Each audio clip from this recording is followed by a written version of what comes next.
Hello दोस्तों, जय श्री राम। तो दोस्तों, कथा चल रही थी रामचरितमानस में पार्वती शिव चरित्र।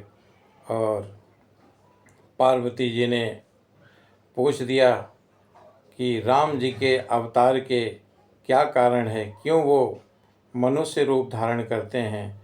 तो भगवान शंकर ने कहा, कारण तो बहुत हैं, लेकिन दो चार कारण मैं आपको सुनाता हूँ, ध्यान से सुनिएगा। तो दोस्तों, आइए ये रामचरितमानस रूपी गंगा में प्रवेश करते हैं। नारद साप दीन एक बारा, कल्प एक तेहि लगी अवतारा। गिरजा चकित भई सुनि बानी, नारद विष्णु भगति पुनि ज्ञानी।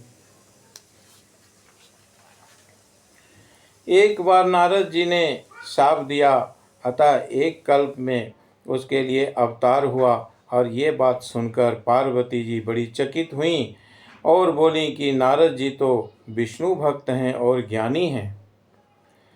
कारण कवन शाप मुनि दीन्हा, का अपराध रमापति कीन्हा। यह प्रसंग मोहि कहु पुरारी, मुनि मन मोह आचरज भारी। मुनि ने भगवान को शाप किस कारण से दिया, लक्ष्मीपति भगवान ने उनका क्या अपराध किया था। और हे पुरारी शंकर जी, ये कथा मुझसे कहिए। और मुनि नारद के मन में मोह होना बड़े आश्चर्य की बात है। बोले बिहसी महेश तब, ज्ञानी मूढ़ न कोई। जेहि जसु रघुपति करहि जब, सो तस तेहि छन होई। तब महादेव जी ने हंसकर कहा, ना कोई ज्ञानी है ना मूर्ख है। श्री रघुनाथ जी जब किसी को जैसा करते हैं वो उसी क्षण वैसा ही हो जाता है। कहूँ राम गुण गाथ भारद्वाज सादर सुनहूँ, भव भंजन रघुनाथ भजू, तुलसी तजी मान मद। याज्ञवल्क्य जी कहते हैं कि हे भारद्वाज, मैं श्री रामचंद्र जी के गुणों की कथा कहता हूँ, तुम आदर से सुनो। तुलसीदास जी कहते हैं कि मान और मद को छोड़कर आवागमन का नाश करने वाले रघुनाथ जी को भजो। हिमगिरि गुहा एक अति पावनी, वो समीप सुरसरी सुहावनी। आश्रम परम पुनीत सुहावा, देखी देव ऋषि मन अति भावा। हिमालय पर्वत में एक बड़ी ही पवित्र गुफा थी। उसके समीप ही सुंदर गंगा जी बहती थीं और वो परम पवित्र सुंदर आश्रम देखने पर नारद जी के मन को बहुत ही सुहावना लगा। निरखी शैल सरि विपिन विभागा, भयउ रमापति पद अनुरागा। सुमिरत हरि शाप गति बाधी, सहज विमल मन लागी समाधि। पर्वत, नदी और वन के सुंदर विभागों को देखकर नारद जी का लक्ष्मीकांत भगवान के चरणों में प्रेम हो गया। और भगवान का स्मरण करते ही उन नारद मुनि के शाप उन्हें दक्ष प्रजापति ने दिया था, और जिसके कारण वे एक स्थान पर नहीं ठहर सकते थे और गति रुक गई, और मन के स्वाभाविक ही निर्मल होने से उनकी समाधि लग गई। मुनि गति देखी सुरेश डराना, काम ही बोली कीन सनमाना। सहित सहाय जाओ मम हेतु, चलऊ हरसिहिय जलचर केतु। नारद मुनि की ये तपोमयी स्थिति देखकर देवराज इंद्र डर गया और उसने कामदेव को बुलाकर उसका आदर सत्कार किया और कहा कि मेरे हित के लिए तुम अपने सहायकों सहित नारद की समाधि भंग करने को जाओ। ये सुनकर मणिध्वज कामदेव मन में प्रसन्न होकर चला। सुना सीर मन मोहु असी त्रासा, चाहत देव ऋषि मम पुर बासा। जे कामी लोलुप जग माही, कुटिल काक इब सवही डेराही। इंद्र के मन में ये डर हुआ कि देव ऋषि नारद मेरी पूरी अमरावती का निवास राज्य चाहते हैं और जगत में जो कामी और लोभी होते हैं वे कुटिल कौवे की तरह सबसे डरते हैं। सुख हाड़ ले भाग सठ, स्वान निरखी मृगराज। छीन ले जनी जान जड़, तिमि सुरपति न लाज।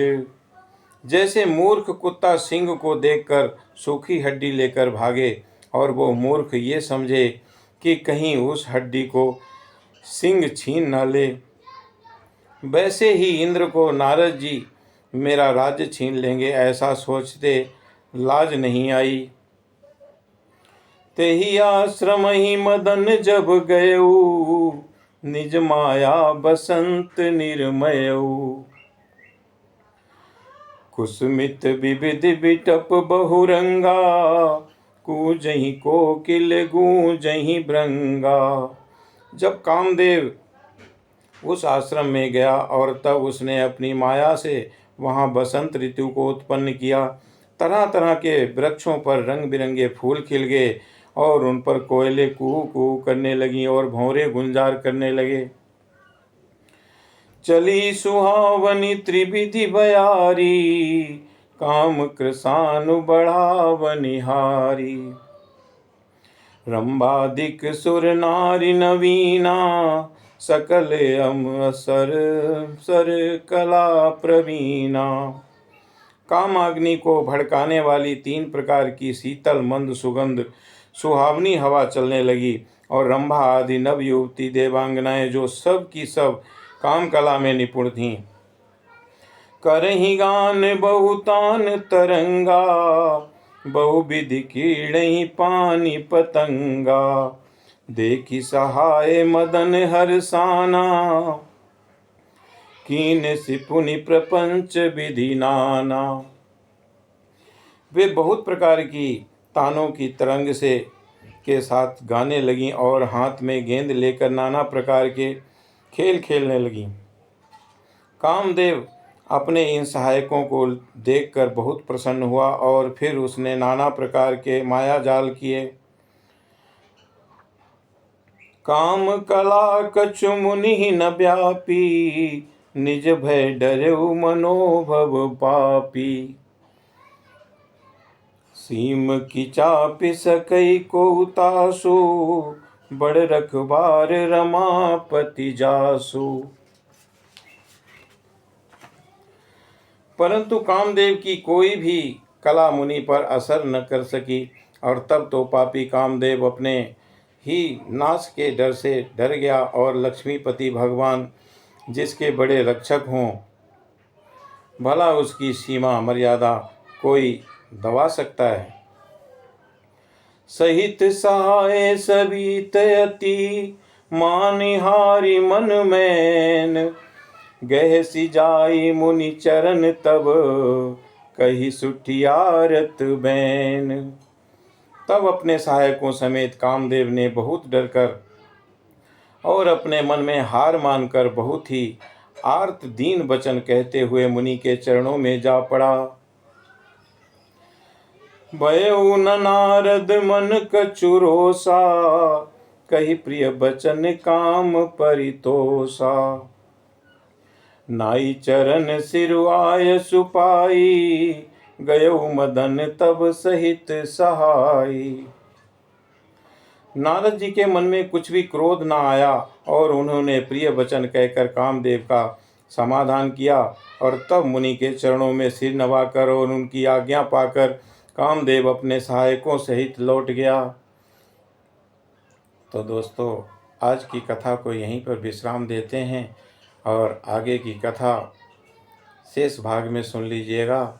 जय श्री राम।